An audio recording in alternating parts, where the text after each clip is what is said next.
Hello, hello, and welcome back to another episode of I Know, a Solo Beatles video cast where we talk all things solo Beatles. My name is hudsonranney, and today I am joined by my co-moderator. He is a Beatles broadcasting legend, also part of the Ken Mafia.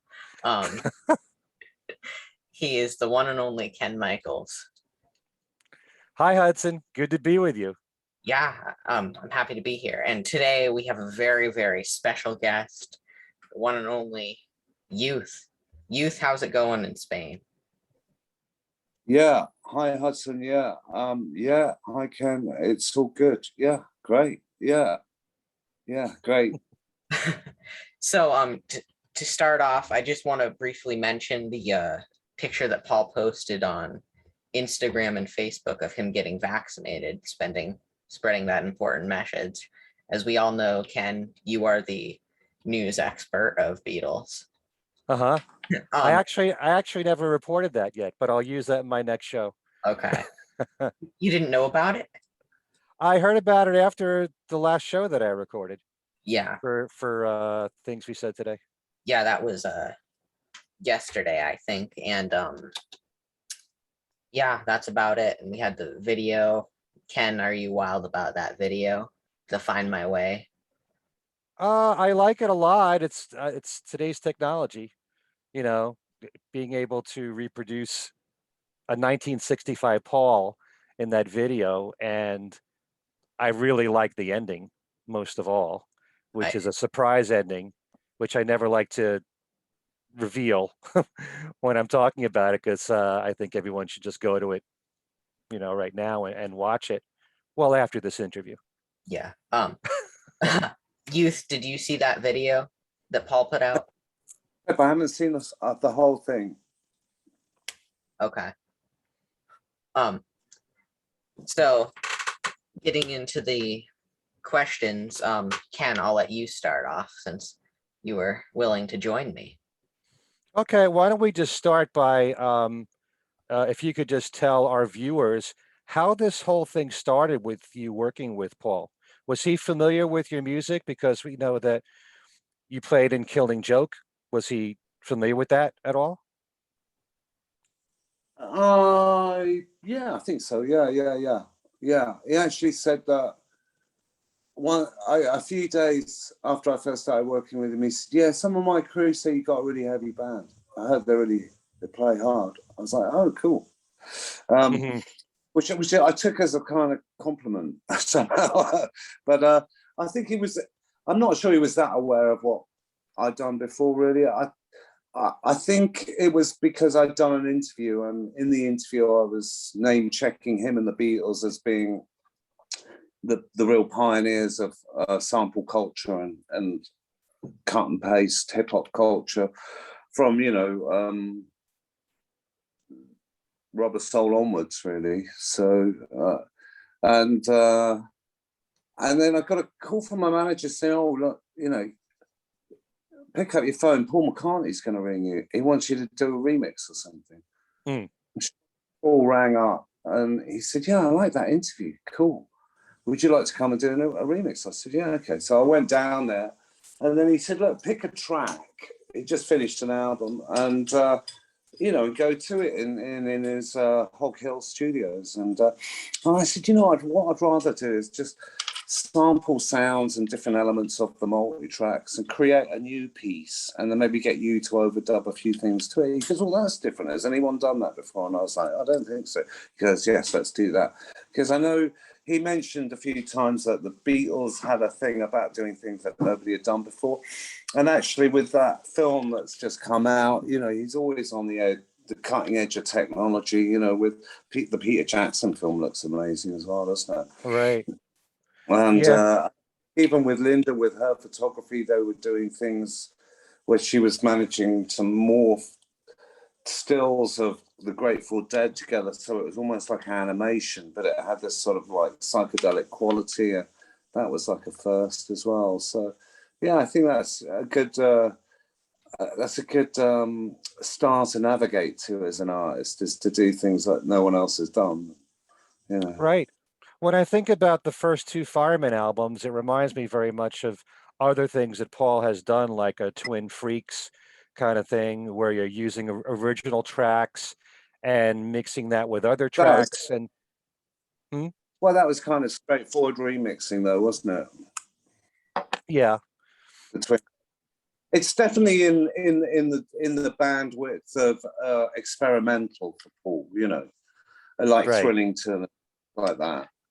It's not like Paul McCartney, not the Beatles. It's not Wings, you know. It's the experimental wing of his Right. oeuvre.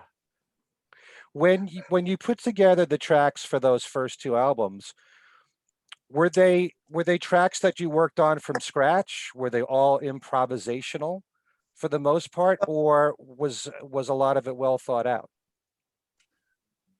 And none of it was thought out on all three albums, you know. So it's always been incredibly spontaneous. The first album, rewinding back to that, I was actually, you know, I sampled up all these different sounds, created, you know, one really weighty piece, and then I processed them from working with the orb and other cut up things as a remixer, remixing soul, hip hop, all sorts of stuff, was to then in the mixing process create different versions. Now, when I was mixing the first album, or one of the days I was mixing, Paul came down with Linda and the family from a photo exhibition of Linda's quite late at night, and he said, "Is it okay if we can hang out while you mix?" You know, I was like, "Yeah, sure, cool, you know, totally honoured."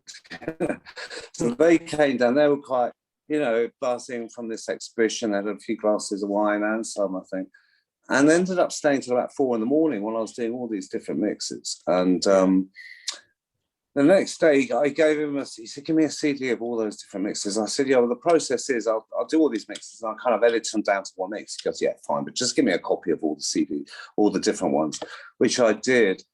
And even the rough mix titles I was using, I mean, a lot of those ended up and then 2 days later, I got a call from my manager saying, "Oh, Paul wants to put it out as an album."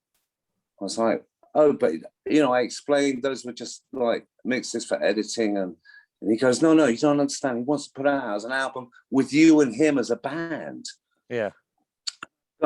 At first I was going, no, but you don't understand. I'm supposed to, you know, that my intention was to edit. He goes, "No, he loves them as they are," you know, and that's how he wants to do it. I was like, "Oh, okay, fine." And so that became the first album. At the time I thought, well, I love the spontaneity of that and just the bravery, fearlessness of him just wanting to throw them out. And it's so different, that first album is so different. It is amazing. And he's playing pretty much 99% of everything on it he's playing. I'm just arranging it and editing it, and, you know. And then, you know, the second album was a bit more considered. So I spent a bit more time and we've actually had different tracks and things like that, you know. And then the third album, it became songs, you know. I know it is a song-based album, so, but it's like 14, 15 songs, so it's like a double album, that album, you know. But not only me, the third album, I mean, I've got attachments to all of them, especially the second, Rushes. But the third album, I'm so delighted that when that came out, not only did he play a couple of those songs live in his arena shows, and even bookmarked next to sort of like Maybe I'm Amazed and Lady Madonna or something, you know, they still held their weight and went down really well.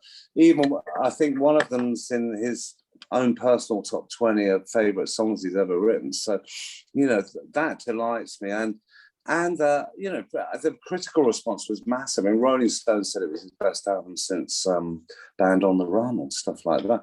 And I think actually what's lovely about it, and what's lovely is with working with Paul as the Fireman rather than as Paul McCartney, is we can be really experimental. We can do things it'd be very risky to do as a Paul McCartney production, but as a Fireman, it's allowed. And it allows him a lot more space to have fun and do things he really would be challenging to do as a Paul McCartney record. Nevertheless, that's one of his best Paul McCartney albums. So, you know, I think I personally think it is, and you know, I think it stands up for sure. So, I mean, that's my favorite in terms of artistic, emotional achievement. You know. Yeah, a lot of his fans point to Electric Arguments as being one of his best, and it's a fascinating thing, like what you were just saying. When Paul wants to do something really experimental, that's not what the general public thinks is your typical Paul McCartney album, he'll go under a different name, like Thrillington, you know, like the Fireman, that kind of thing. But Electric Arguments to me is closer to being what a lot of what Paul did on some of his solo albums that was experimental, like Press to Play or Driving Rain, for that matter. You know, I don't know if you feel that way. No, I wasn't really referencing those records. I was more referencing Wings on that album. Certainly, you know, Venus and Mars, Band on the Run, things like that. And if you listen to the guitar arrangements and things like that, there's a lot of Wings. It's interesting now, isn't it, with the context of time?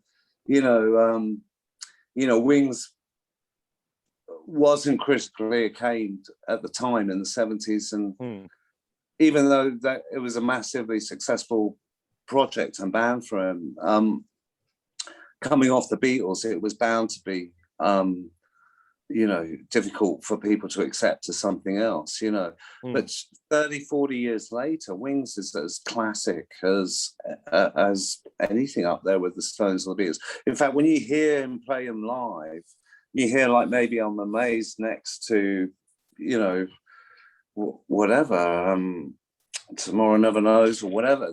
Although he doesn't really do that, that'd be amazing. Wish he would. But it's hard in that context. It's hard to tell which one's which. You know, like maybe isn't that a Beatles one or something? Oh, Let It Be, and you get confused because they're just this canon of like #1 songs, you know. And but I think also because he had Linda in the band, and Linda was vilified for being his wife and a woman and non-musician in the band. And I thought that was incredibly brave and artistic of him to just do the way he wanted to do it. And actually getting to know Linda, I realized how strong a powerful and influence she was with him in encouraging him to work and pushing him to keep going and being creative and motivating him. You know, she was an incredibly important cog in the wheel there. And she was, you know, she was vilified in the same, not quite as badly as Yoko was with John, but the media and the public, you know, they didn't like them having partners and gave them a really hard time, but they did it anyway. And I just that incredible respect from me, seeing how he did that and why and doing it regardless, not playing to the gallery and trying to pander to his fans or something. But those records by it all now, those records sound amazing. Her backing vocals sound amazing. You know, her piano, her electric piano, so it's all really beautiful. In the way that, you know, John would never have written Imagine without, you know, referencing Yoko's poem for the lyric. You know, Paul would never have made Band on the Run and Bowl of Cherries, any of those things, if he hadn't have had Linda there really pushing it, you know. Yeah, oh, I agree with you totally. She was a massive influence on him. And the Linda's harmonies are a vital sound of Paul's music in Wings and then after Wings. And like you said, her keyboard work too. But I'll let Hudson talk. We'll bounce back and forth here. So Youth, first of all, I just want to ask you, what is your favorite Wings album? Just that with all those influences, what would be your favorite? Well, you know what? I'm a bigger fan of Wings than Paul McCartney solo. No, I have favorite solo albums as well, but the Wings canon, I mean, particularly now, when you listen to it now, it just sounds incredible. And I suppose it's a push between Venus and Mars and Band on the Run, really, for me. You know, probably Band on the Run. I love the flow of that, but then I love the flow of Venus and Mars into Rockstar and all that. It's fantastic, you know. An amazing musicianship and production and engineering and the songwriting. Wow. Yeah. Want to go back to your very beginning days as a musician. I mean, when did you realize I want to work in music? I want to do this. Well, you know what? The first sort of real musical epiphany I had when I was born in 1960. In 1967, my father came home with Sergeant Pepper's under his arm as a vinyl record. And I remember opening it up and pulling out the cardboard cutout moustaches, actually cutting them out, sticking them on my jacket, on my jumper, parading around the village square with them and feeling like that's so cool. And then putting this record on and just being teleported into a completely different world. And I just couldn't, it was just so mysterious and magical. It was like, you know, being pulled away by the tornado in Wizard of Oz or something into another land. And, you know, I just played it over and over and again and became obsessed with it, you know. And I was still only 7 years old, you know. So that really informed my whole musical trajectory. And, you know, even though I've worked with some incredible artists and amazing musicians, played bass with Kate Bush, just produced the last album for Toots and the Maytals and U-Roy, and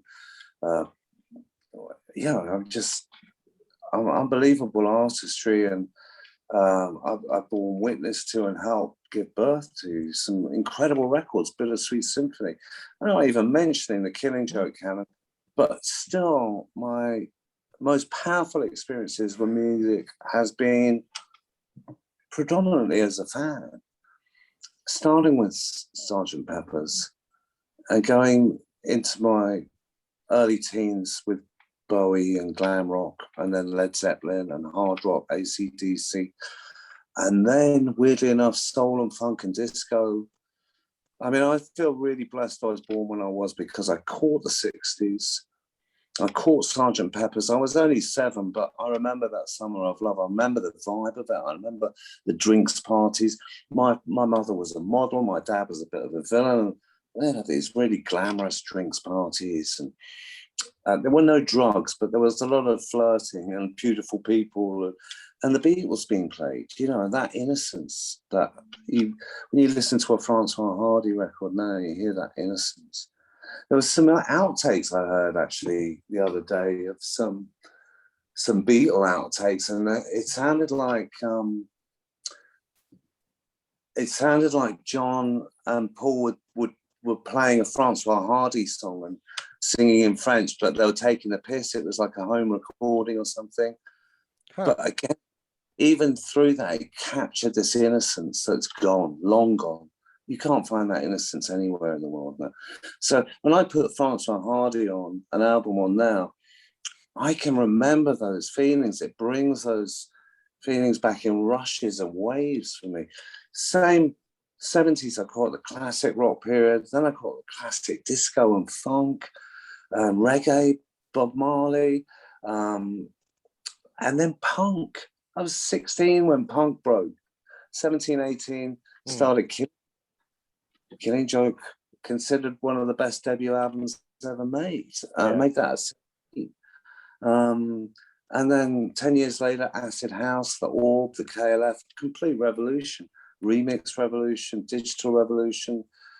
And then I got into making classic band production albums like Crowded House and James and many others, and Urban Hymns, and now and then also working with Paul McCartney, culminating and co-producing Pink Floyd's last album. It's an incredible journey and time frame to catch on a growing curve for a kid, you know. And I managed to surf that wave pretty well, and really had some amazing experiences along the way because of it. And music has always facilitated that. Music has never let me down. It's always been all about the music. The music never lets you down. Someone said to me once, you know, music is like a demanding mistress.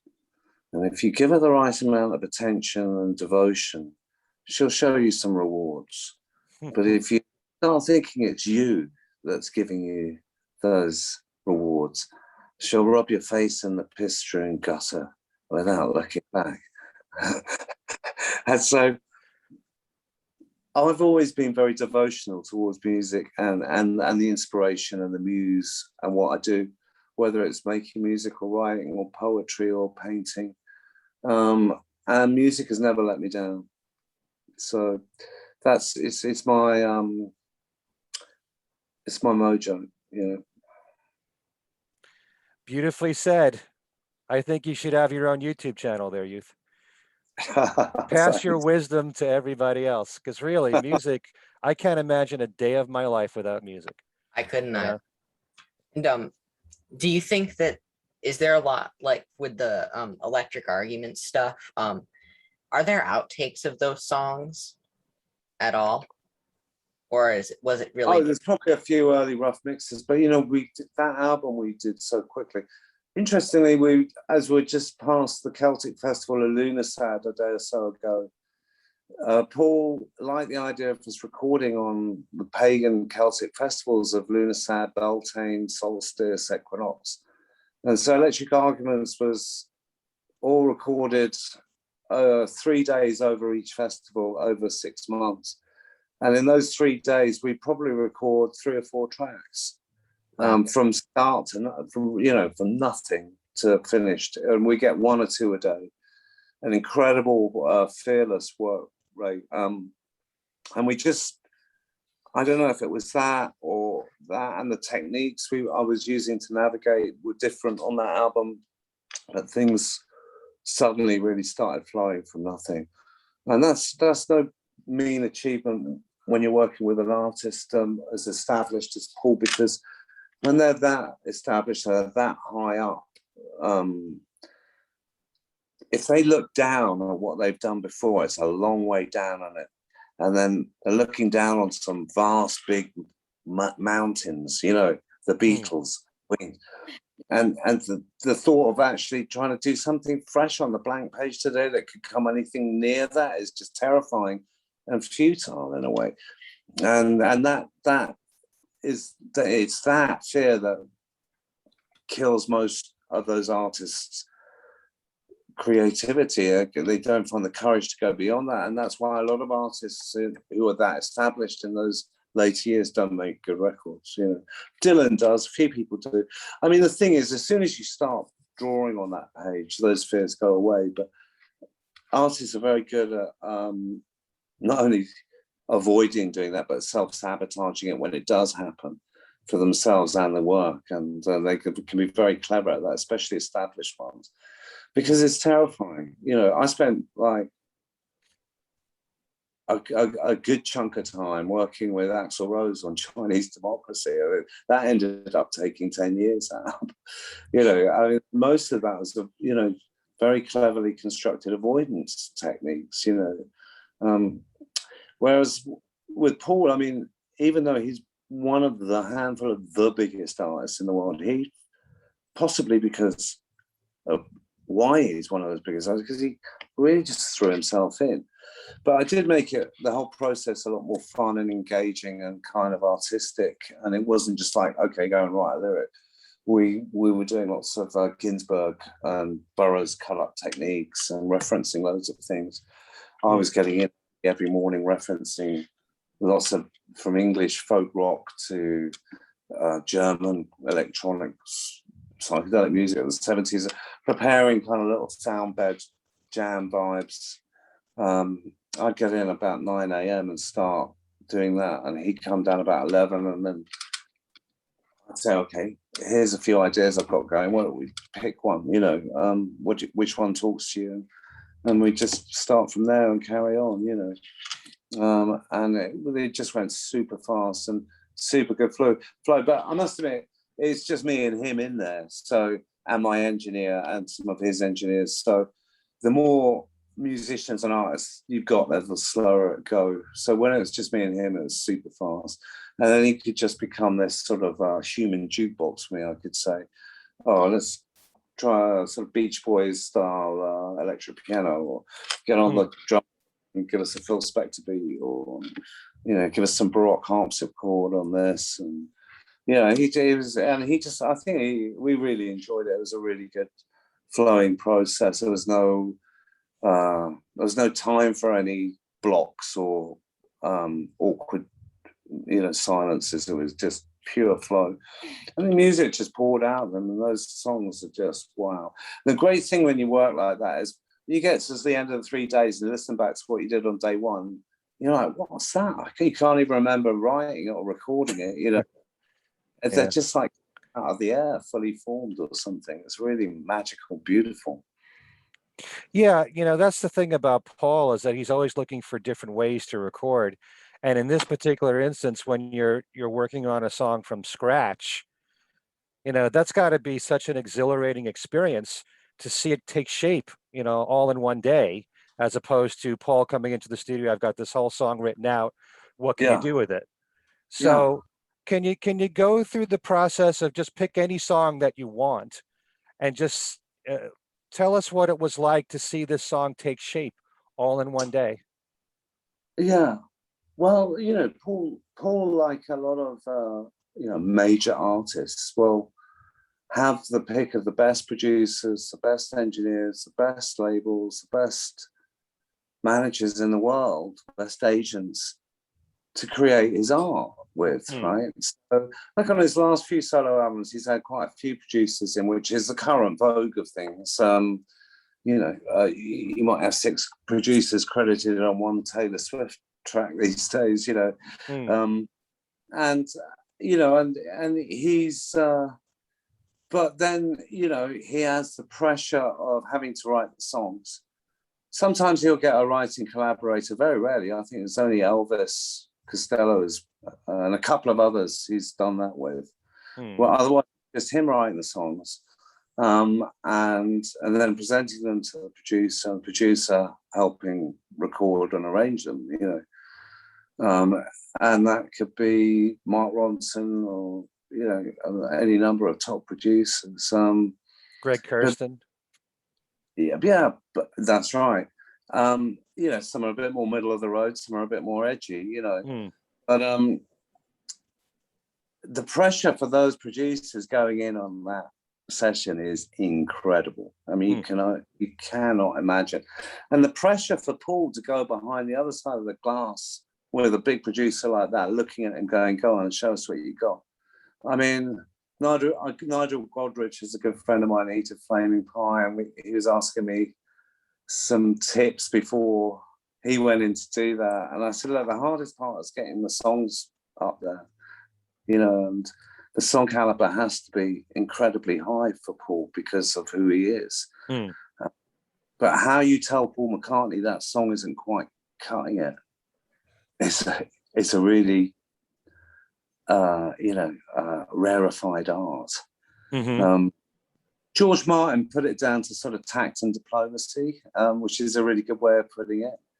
Right. But producers aren't really known for being tactful. Or, you know, a lot of them, especially the engineer ones like Nigel, they're usually blunt and brutal, and that's their way of being tactful, you know. And not many artists can cope with that sometimes. So once you've got a very strong rapport going with the artist, you can go there. But initially, you've got to use a bit of tact and diplomacy, otherwise they just walk out, you know. And it's incredibly difficult to engage and engender that trust where they'll allow themselves to be that naked and vulnerable in the room with you, to be able to begin the process of creating. So, you know, that is a whole book's worth of conversation of how the techniques of the things that make that work or not with an artist for me. But like I said earlier, like to answer your question, with Paul, I present a series of sound palettes. Now, I was doing another podcast a couple of days ago about electric arguments. I don't know if you heard the podcast that the author John Higgs did about rushes. No, I haven't. It's a very famous one, and it went down incredibly well. It got millions of hits, and it's an amazing account. And actually put that album into a very mythical place for me, which is amazing because it's still an experimental album. But through the lens of John Higgs, is an incredible experience. He's just got a new bestseller book on Blake out, on William Blake, the Mist. So it was the same podcast people who'd done that I did the Electric Arguments one for, and I was saying to them, what was interesting with that was actually, I mean, it's good because it was a few days ago now, but it's still fresh. I hadn't listened to Electric Arguments for about 5 years, I don't think, at least. So I listened to it to brief myself for the interview, and I was amazed at the quantity and quality of songs on that album as I listened through. And then we started to unpack them song by song, and I realized, and they brought back a kind of flood of memories of what I was listening to, what the influences were that I was presenting to Paul as like sound collage plates or something, where we'd start off. I might reference Sandy Denny's song or Fairport Convention or something, and doing a fairly traditional kind of. Well, a good example is like Nothing Too Much, right, which is like a real rock. Now, right. We've been talking, I mean, it's really dynamic hammer. It goes from that to sort of Two Magpies with absolutely acoustic, and Traveling Home, that one. I mean, those are really intimate songs. But on Nothing Too Much, it was, I'd been listening to Beatles. I rarely referenced the Beatles when I was working with Paul with the Fireman, but I'd reference his influences a lot and Beatles a lot. I thought it'd be too close and get too karaoke if I but Wings was fine for some reason. Huh. Maybe because not so many people have referenced Wings quite so much as people have referenced the Beatles, but right. Not that he's not allowed to self-reference. If anyone's allowed to do that, he is, But I did think it's fair that I could be referencing other folk rock, specifically directly referencing other things and presenting these sort of new vibes to him, different chord progressions and stuff. And then he'd fly off on them. And so Nothing Too Much actually started from a folk record that was I referenced, and I was creating a little sound bed inspired thing from that of a Fairport track or something. But then I suddenly thought, actually, that riff would sound evil if he did it on a slide guitar as a blues riff. And then I thought, well, actually, if I add another bar, sometimes when you're doing blues, it can get very cod and cabaret, easily, like a 12-bar blues cliche, Right. And the one way around that is to add another beat to the bar. So you make it, instead of 4/4, it's 5/4. And then suddenly that turns that riff around a lot. And a lot of blues guys did that, Son House, Muddy Waters sometimes. And that extra beat, just a lot of country blues, our boys and people like that, their timing's all weird. It's not 12 bars, it might be 6, 7, and then 12, and then 10, then 2. Yeah. And like Dylan, the musicians just have to follow the hands, and psychically tune in. But if you add that extra bar, you suddenly get a really cool, unique riff, and it doesn't sound cliche. So we did that. And then, I've been reading about when they recorded Helter Skelter. That morning, Paul had told me that, or the day before, that he'd read on the way into the studio that The Who had made the loudest rock record. And he was like, fuck you, I'll do one even louder. And that was Helter Skelter. And of course, with Paul, you don't always see or appreciate him as the big rocker type. They think of him as the nice guy singing Blackbird or something, Mull of Kintyre or something, But he's one of the fiercest rockers there's ever been, you know, and he can do a great little Rich, and he can do, you know, he's a rocker, as John can be both as well. They both can be both. That's amazing, isn't it? But so the idea was, let's do it like an out and out sort of like Jack White, filthy blues rocker, you know, and so that's how that came about, you know, very quick. Yeah, really interesting. When I hear that song, I think of that Helter Skelter voice, or Monkberry Moon Delight, songs like those where he's got the edgiest vocals, you know, and he is one of the greatest rock singers, and those who have really studied his entire catalog are aware of that. Yeah. And he's got the duende. He can like tap in deep, and this like scary character comes out, you know, and it's like, and he got that vocal in like 2 takes, I think. It was only 1 or 2 takes. Amazing. And then I might go, well, maybe let's put a hook, and he'll do the na na na na na na. We might track that up a bit. But I mean, that was done, and the whole thing was cut in 3 hours or something. And I'd arrange it. He'd be working on the lyric on the next one. You know, it's so fresh, so spontaneous. And you can hear that in the record. Records don't lie, you know, they are what they are. If it sounds over-considered and pedantic, and it is, because that's how it was made, you know.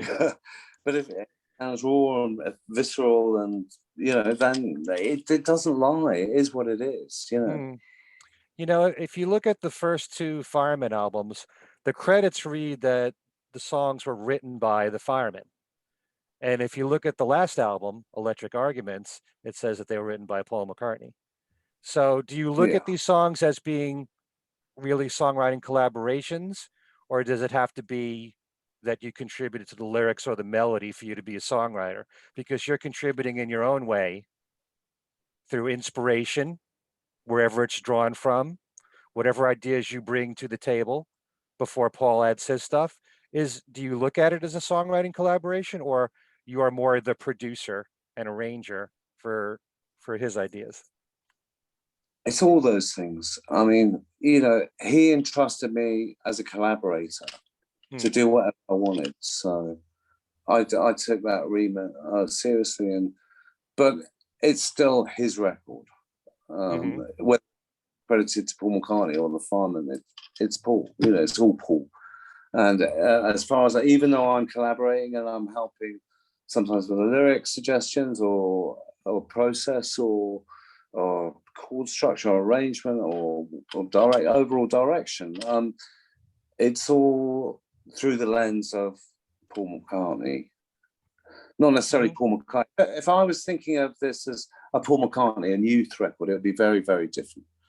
But this is a Fireman record, which is essentially me and Paul through the lens of, it's like Led Zeppelin is Jimmy Page, right? It's 4 members of Led Zeppelin, but it's a Jimmy Page record, you know, and it always will be, you know, because it's his band, that's his gig, and same with the Fireman, it's Paul's gig, it's his band. I respect that, and I'll work in the context of that, you know. But nevertheless, it's not a Paul McCartney record; it's a Fireman record. Right. So that gives me a much wider spectrum of possibilities immediately, you know. But it's all through my lens is focused through it being a Paul McCartney record. I don't. Clearly, I'm really involved in it and on many, many levels. But when you listen back to it, when I listen back to it, it's still a Paul McCartney record, you know.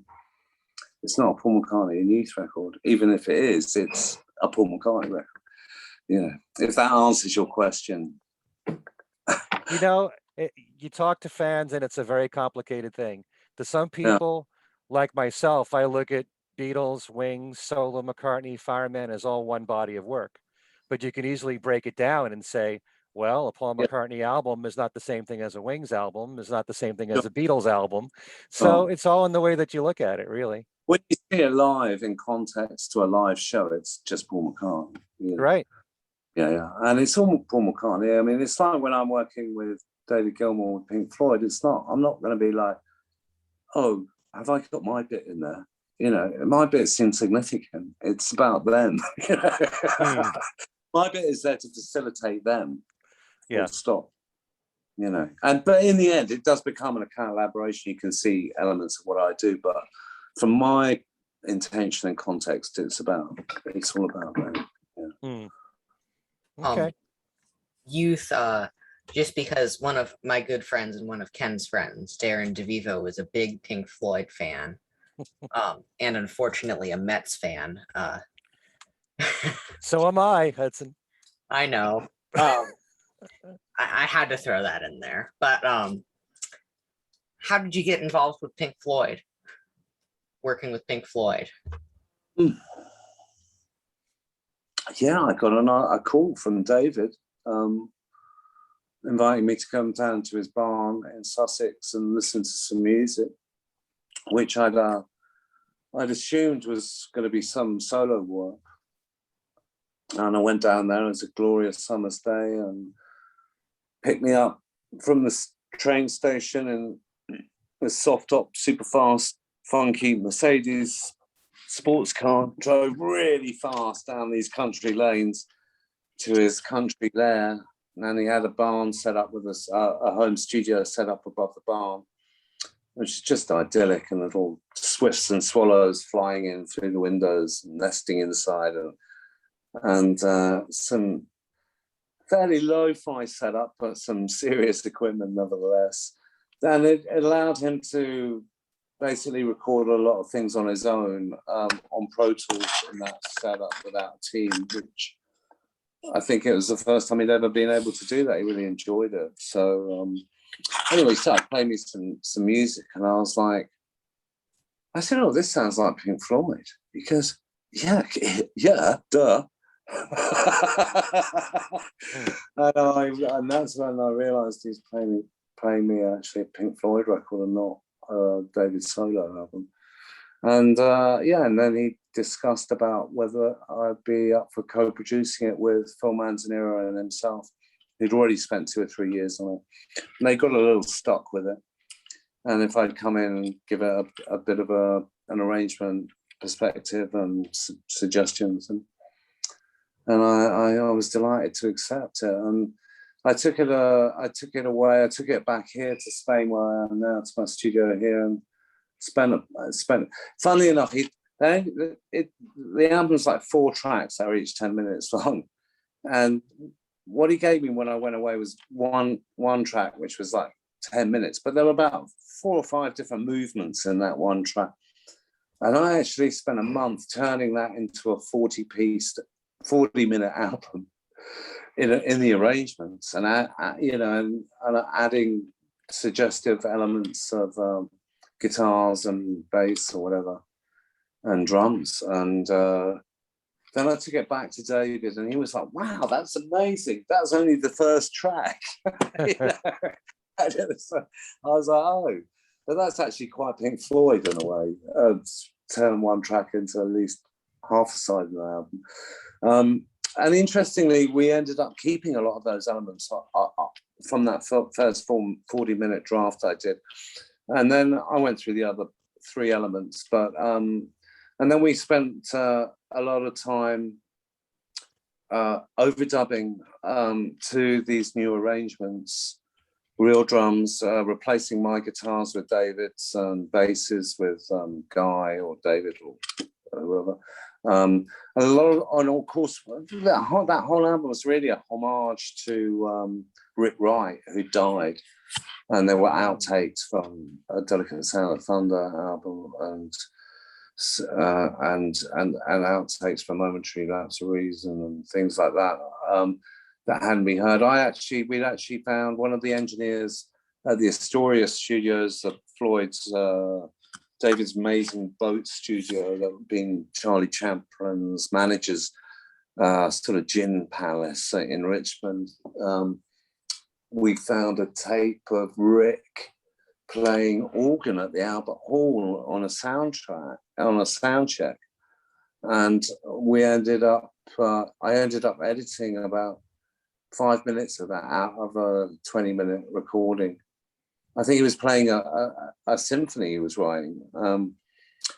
We turned that into a track, and like a completely new track, and then then we went to David's studio in Brighton and overdubbed, and Nick doing the drums and new drums, and David doing new guitars, Guy Pratt replacing some of his original bass from those 90s jam sessions with bass that was more let's say Roger Waters inspired, rather than, you know, when Guy was in the band in the 90s, he was actually playing a lot of slap and funk and reggae and stuff.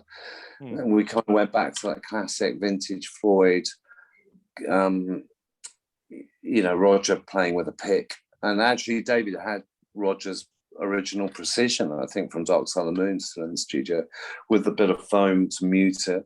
So Guy, yeah, that was a challenge, because Guy hates playing with picks, and actually threw the pick down. And he said, I'm not going to play with a pick because I'm a musician and I want to play like me.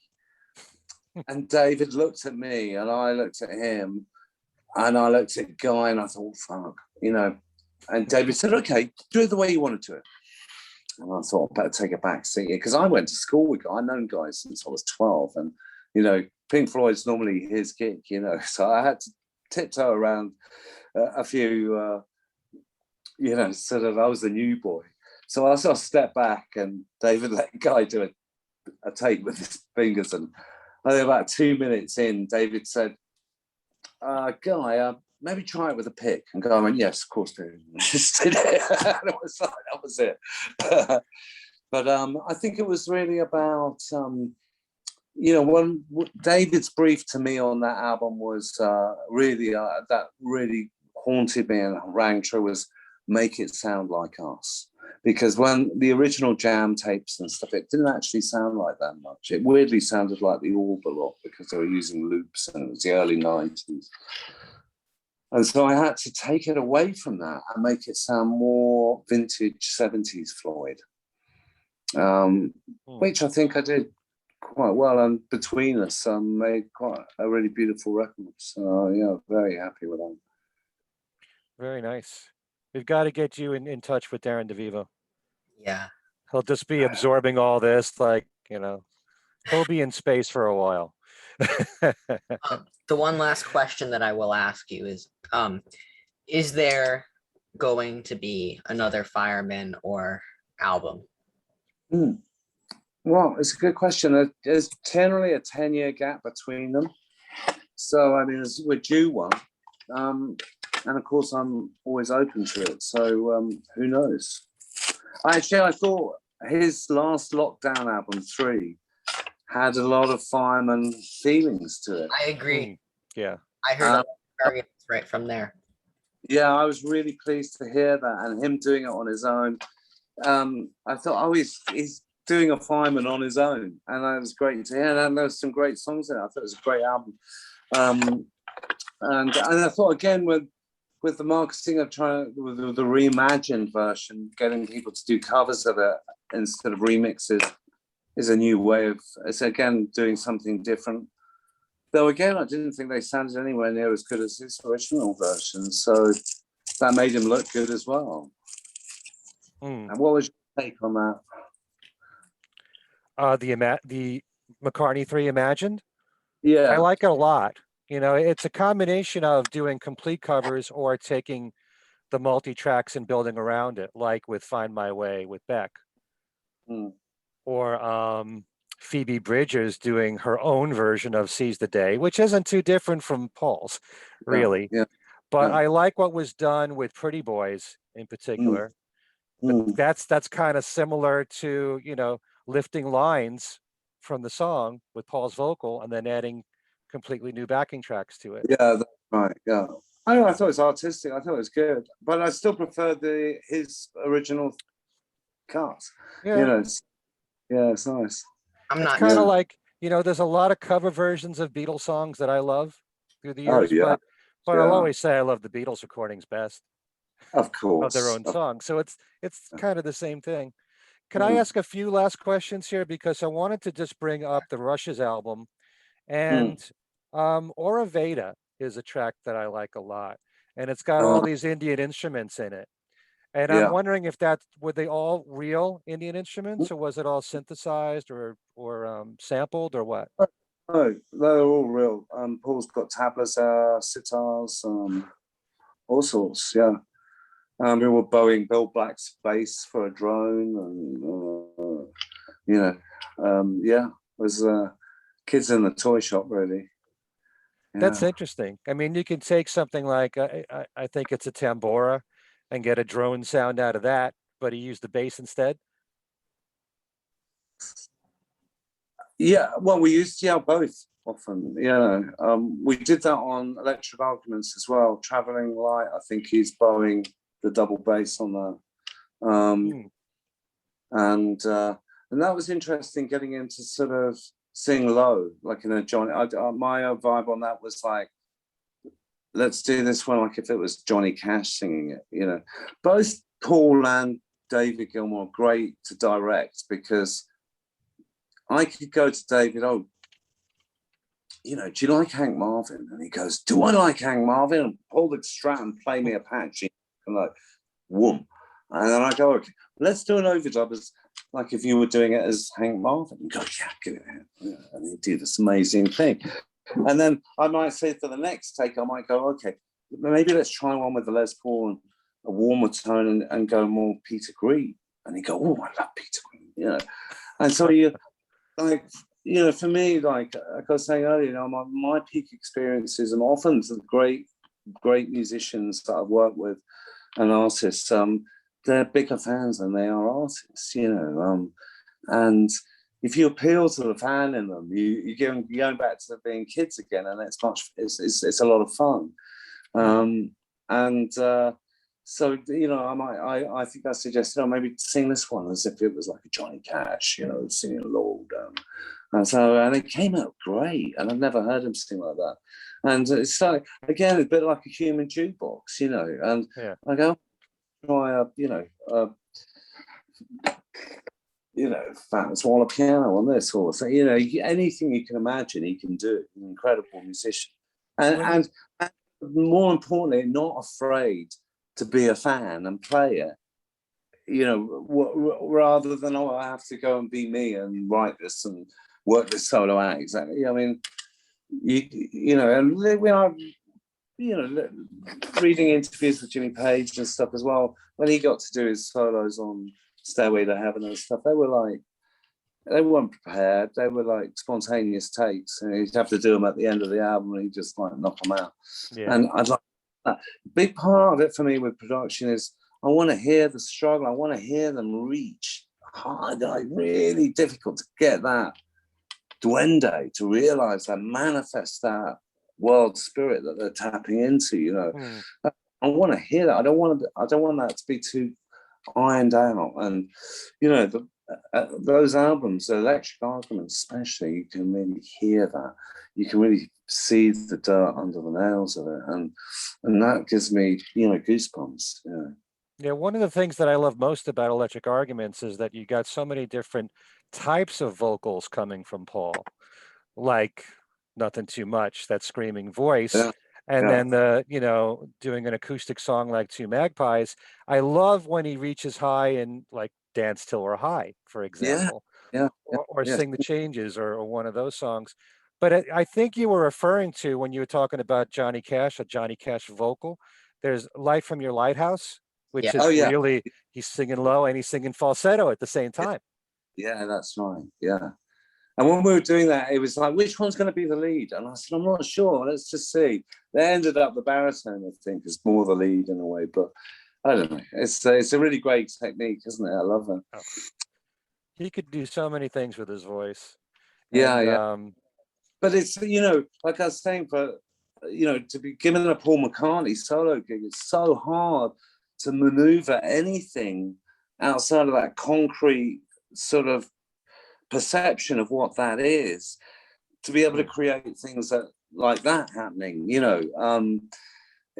would be it is very hard. You can almost feel the tension and pressure of that in the solo albums sometimes, not just from him but from the musicians and the production. And what I love about Electric Arguments is it's so fluid. Say goodbye. Okay. There we go. All right. I've got. Yeah, so I've got some house guests here, so we got to wrap it up now. Okay. So thank you so much, youth. Take care. Yeah, you're welcome to. This has been great. Thanks for doing this. Was that good for you guys? Yeah, thank you Sure. so much. Right. Well, please send me the links and I'll share them. And yeah, if you know anyone else who's doing this sort of thing and find what I've got to say interesting, don't hesitate and recommend to me. Thank you. Yeah, I'm on 2 podcasts of my own and my own YouTube channel. You could be on all of them. You can take over if you want. Great. This has been delightful. Thank you so much. All right. Pleasure. Cheers, guys.